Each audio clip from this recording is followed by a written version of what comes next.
মায়ের অহেতুকী কৃপার আরও এক নিদর্শন এক উৎসর্গীকৃত জীবন গ্রন্থে স্বামী গহনানন্দজি মহারাজের লেখা থেকে জানা যায়।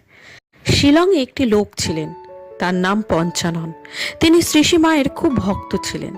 একবার তার বাড়িতে আগুন লাগলেই তার মুখ পুড়ে যায়। পোড়ার চিহ্ন তার মুখে থেকেই গেল। তাই সকলে তাকে মুখ পোড়া পঞ্চানন বলে খেপাতেন। পঞ্চাননের মনে সেজন্য খুব কষ্ট হতো। তিনি রোজ শ্রী শ্রী মায়ের কাছে প্রার্থনা করে বলতেন তার মুখ যেন আবার ভালো হয়।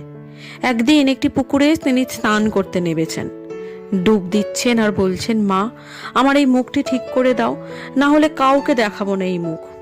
সত্যি তিনি ডুব দিচ্ছেন আর তার পোড়ার দাগ একটু একটু করে মিলিয়ে যাচ্ছে। মায়েরই কৃপা। একটু থেমে পূজ্যপাদ স্বামী গহনানন্দজি মহারাজ বললেন, পঞ্চাননকে মুখ পোড়ার আগে দেখেছে অনেকেই। মুখ পুড়ে গেলে সেই মুখ পোড়া অবস্থা